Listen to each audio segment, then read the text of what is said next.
안녕하세요. 대치동 박기호 선생님입니다.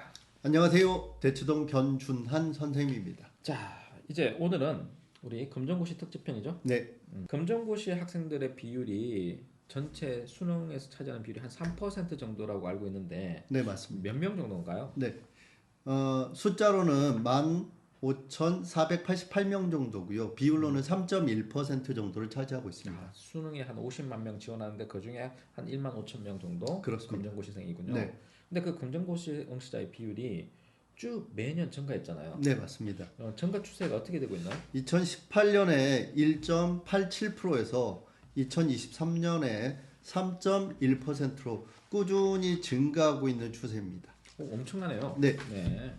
자, 근데 검정고시생 수는 왜 이렇게 늘어나고 있을까요? 기본적으로 학종의 시대가 열리면서 내신을 반영하는 비율 그리고 학생부를 반영하는 곳이 늘어났기 때문이죠.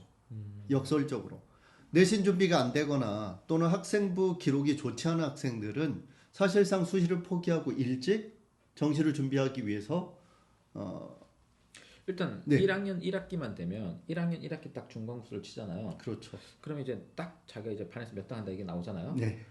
그리고 1학년 1학기 기말고사까지만 딱 치면 1년의 절반을 쳤잖아요. 네. 그러면 이미 뭐가 결정이 났죠? 이미 스카이는 결정이 났죠. 네. 스카이가 안 된다는 게 결정이 돼요. 그러니까 중간고사, 기말고사 칠 때마다 스카이가 없어지고 또 그 밑에 서성한이 없어지고 이런 느낌들이 들죠. 네, 실제로 수학과 같은 경우에는 1학년 1학기 때 내신 3등급인 학생들이 3학년 전체 평점이 내신 1등급으로 갈 비율이 0.2% 정도밖에 안 되거든요. 0.2%. 네, 1000명 중에 2명. 그렇죠. 그러면 보통 한 학교에 300명 있으니까 학교 3개 합쳐서 2명.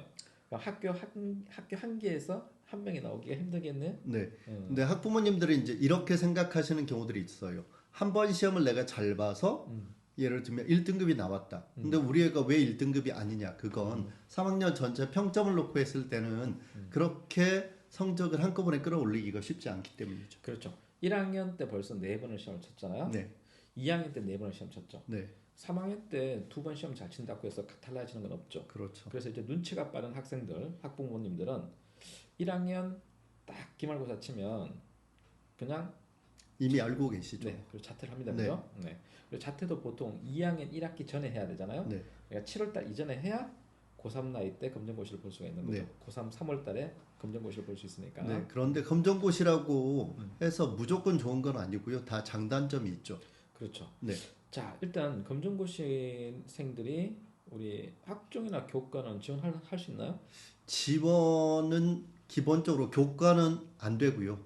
학종은 지원을 할 수 있지만 상대적으로 합격 가능성이 실질적으로 매우 낮죠. 그러니까 이제 그걸 착각하시는 분들이 많아요. 네. 그러니까 검정고시 성적이 좋다 이거예요. 그리고 또 학교 바깥에서 활동도 여러 가지 했다. 그렇죠. 근데 이제 그걸 입증할 방법도 없고, 네. 그리고 입증한다고 한들 네. 믿지 않죠. 네. 그렇죠? 그래서 검정고시생들이 지원할 수 있는 전형 중에서 뭐 상위 15개 대학 중에서 어떤 게 있는지 한번 살펴볼까요? 네. 한번 살펴보도록 하겠습니다. 네. 상위 15개 학교들을 쭉 살펴보시면 이런 학교들이 상위 15개 학교들이고요. 건국대부터 한양대까지 쭉 있는데요.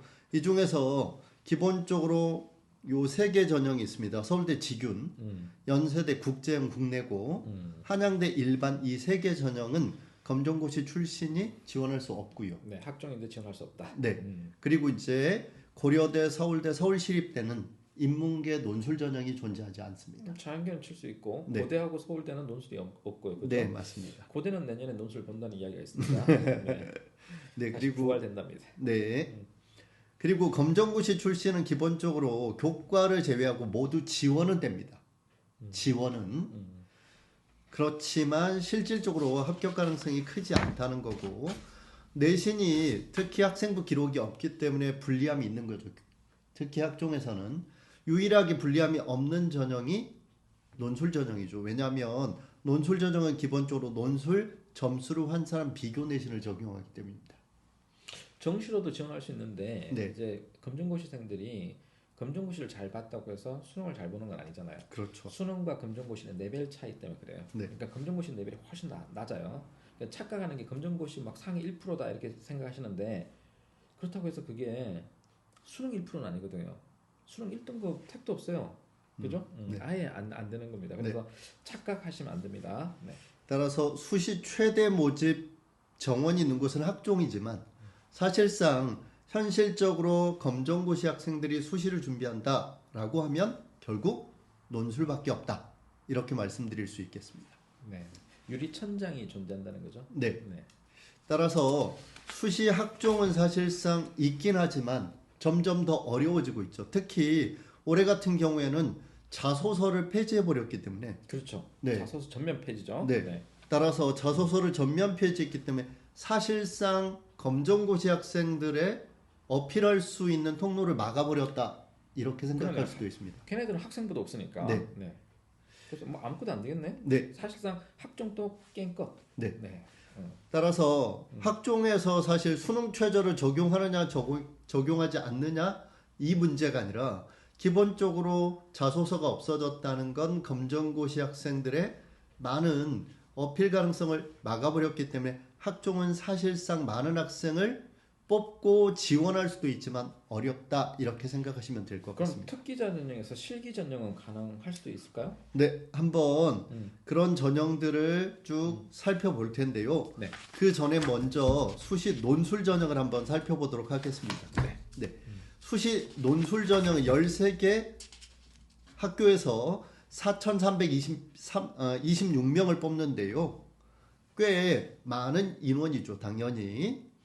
검정고시 출신들에게 논술 전형은 사실상 수시의 거의 99.9%라고 말할 수 있습니다. 왜냐하면 특기자가 143명이고 특기자는 이게 너무 적네요. 그렇죠. 네. 네. 그런데 이 특기자에 검정고시생이 붙는 경우는 거의 없을 것 같은데요. 네. 특기자는 네. 더군다나 더군다나 아예 없을 것 같고. 네. 더군다나 검정고시 학생들한테 유리한 점은 논술 전형에서 자꾸 최저가 있는 학교들이라 할지라도 최저 기준을 완화하고 있다는 거죠. 따라서 내가 검정고시를 통과하고 열심히 공부했지만 수능에서는 어려움을 겪는 학생들이 사실상 논술 전형을 준비함으로써 수능 준비와 수시 준비를 동시에 할 수 있는 거죠. 자, 이제 이 대목에서 그 이제 반론이 나올 수 있습니다. 아니, 검정고시생 중에 서울대 합격한 사례가 있는데 뭔 말이에요? 왜 기성전 논술로 몰고 가요? 이러면 뭐라고 할 거예요? 서울대 검정고시 출신이 있죠. 문제는 그 숫자가 매우 극소수라는 거죠. 보통 이제 그런 걸 뭐라고 하냐면 개가 사람을 물었어요. 그렇죠. 뉴스에 안 나오죠? 네, 사람이 개를 물었어요. 맞습니다. 네, 뭐 그런 이제 희박한 케이스고 또 네. 국립대니까 네, 어쩔 수 없이 한 명 뽑아줘야 되는 거 아닌가? 네, 맞습니다. 상징적으로. 네, 그런 의미에서 그런 겁니다. 그러니까 그 기성전 논술이 아니라 검정고시생들은 기성전 정시예요. 근데 기성전 전시인데 정시에서 그렇게 드라마틱한 결과가 나오지 않습니다. 맞습니다. 검정고시 수준이 낮기 때문에 이렇게 폄하해서 그런 게 아니라 실제로 수많은 검정고시생들이 우리 학원에 옵니다. 그런데 수능 체제가 안 돼요. 진짜 그렇습니다. 그러니까 수능 공부부터 해야 됩니다. 네, 맞습니다. 자, 그런데 이제 정시로 원하는 대학을 못 가요. 눈높이는 다 높아요. 왜냐하면 내신을 공부했는데 고1 때 내신이 안 나오니까 학교를 접는 거죠. 맞습니다. 외고 다니다 학교 접는 거죠. 네. 그리고 차라리 이제 자퇴해서 검정고시 보는 게 낫겠다. 강남권에서 되게 많아요. 그런데 열심히 안 해요. 그러니까 뭐 내신을 포기했어. 그렇다고 해서 수능 공부를 열심히 했느냐? 그런 것도 아닌 것 같아요. 네. 그래서 논술 전형이 수시에서 뭐 유일한 전형일 가능성이 있습니다. 네. 물론 뭐 이렇게 글쓰기를 되게 열심히 해서 한예종 가는 학생들 있죠. 네. 그런 경우는 이제 제외. 네, 네. 그 친구는 특기자로 가는 거니까. 네. 특기자 전형이 있긴 한데요. 네. 4개 학교 6개 전형에서 143명을 뽑습니다. 물론 예체능 특기자 전형을 제외한 수치긴 하지만 많지는 않죠. 그 이제 뭐 동국대 100일장 뭐 네. 돼야 되는 거죠. 100일장이 원래 됐어야 되는데 네. 2024학년도부터 이 100일장 기준을 폐지하고 1번으로 모두 통합시켰습니다. 그럼 못 가네. 그래서 지원 자격을 폐지했기 때문에 이 자격을 요구하지는 않습니다. 두 번째로 한양대 소프트웨어 인재 전형 같은 경우에는 매우 특이하게 학생부하고 소프트웨어 관련 활동 소개서를 하는 걸 요구하는데요. 이 활동 소개서가 잘 보면 사실상의 자기소개서입니다. 그렇군요. 네. 따라서 한양대 이 소프트웨어 인재 전형 같은 경우에는 매우 예외적으로 이 소프트웨어 전형이라는 특성을 타고 있습니다. 그러니까 고대도 그렇지 않나요? 그러면? 네. 고려대 같은 경우에는 사이버 국방학과 특기자 전형을 운영하는데요. 이 사이버 국방 특기자 전형은 수능 최저가 적용되고 있고요. 그리고 또 하나는 특이한 게 2단계 전형에서 군 면접 체력 검정이 있다는 거. 네, 따라서 이것도 통과하셔야 된다는 거 잊지 마시기 바랍니다. 네. 자, 그럼 이제 정시로 가야 되지 않나? 네, 이제? 결국 검정고시는 기성전 정시다. 네, 기승전 정시다의 문법에서 우리가 조금 생각을 틀어봐야 될 필요성이 지금은 있는데요. 첫 번째, 고려대 교과 우수 전형이 생겼습니다. 오, 좋네요. 네. 근데 그거는 문제가 이 정시에서 내신을 반영하기 시작했다는 거죠. 아, 네. 거기 서울대가 반영하더니 고대가 따라서 하네. 네. 따라서 기본적으로 검정고시 영재학교 예고, 최고 마이스터 방송통신 및 대안학교 학생들은 지원 자체가 안 됩니다. 내신이 없으니까. 네. 따라서 이런 학생들 같은 경우에는 고려대 일반 전형으로 오세요라고 했지만 사실상 학종에서는 뽑아주지 않죠. 일반 전형에서 그렇죠. 뽑을 리가 없죠. 네. 두 번째, 상위 15개 서울대를 제외하고 모두 수능 100 전형이긴 해요. 문제는 이 수능 100 전형에서 검정고시 아주 일부 학생들을 제외하고는 수능에서 다른 고3이나 N수생보다 강세를 보이기가 어렵다는 거죠. 네. 그 이유는요. 그러니까 검정고시를 보는 학생들 중에서 상위 1% 했다고 해서 수능 보는 학생들하고 경쟁했을 때 1% 안에 든다? 아니요, 4% 안에도 못 듭니다. 네, 4% 안에도 못 들고 10% 안에 들기도 힘듭니다. 네. 그러니까 아직 경쟁 상대가 아예 달라요. 네. 그래서 뭐 검정고시를 비하해서 그런 게 아니라 이게 공부의 난이도가 달라서 그렇습니다. 네. 맞습니다. 결론은 수시가 불가능합니까? 라고 했을 때 수시는 가능합니다. 그렇지만 교과는 원천적으로 차단. 학종은 가능하지만 합격 가능성이 매우 희박.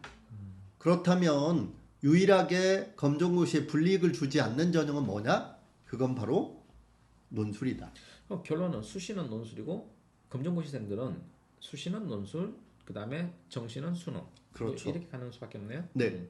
따라서 수시는 논술을 준비해야 자기가 정시에서 부족한 등급을 낮춰도 학교 레벨을 높일 수 있다는 거죠. 네. 그럼 이제 우리 검정고시생들 중에서 이과 학생들은 수학을 무조건 열심히 해야 됩니다. 네. 그래서 수리 논술을 뚫어야 되죠. 네. 네. 문과 학생들은 뭘 공부를 열심히 해야 됩니까? 문과 학생들은 기본적으로 자기가 선택하고 있는 사탐 한 과목을 매우 열심히 해야 됩니다. 그렇죠. 1, 2등급 맞아야 됩니다. 네. 그래야 국수 0에서 예를 들어서 2합 5다라고 했을 때 사탐 한 과목을 1등급을 맞는다면 국수 0에서 4가 나와도 논술을 볼 수 있게 되는 거예요. 그게 현실적인 전략인 이유가요. 검정고시생들은 사탐에 올인해서 사탐 1, 2등급을 좀 맞을 가능성이 있어요. 네. 근데 그들이 수학이나 국어나 영어를 1, 2등급 맞기는 힘들어요. 그게 진실이에요. 그래서 4등급 맞아도 된다. 국어 4등급 맞아도 된다. 네. 아니면 영어 4등급 맞아도 된다. 네. 수학은 5등급일 테니까. 그러니까 미안한 얘기인데 수학 4등급도 있을 수 있겠죠. 그렇지만 사탐 1등급 찍으면 이야기는 달라진다. 건국대, 경희대, 숙대, 세종대 이런 대학 도전 가능하다 이거죠. 네. 운이 좋아서 막 이게 1인데 사탐 1인데 영어를 막 3 맞았어요. 그럼 2합 4잖아요.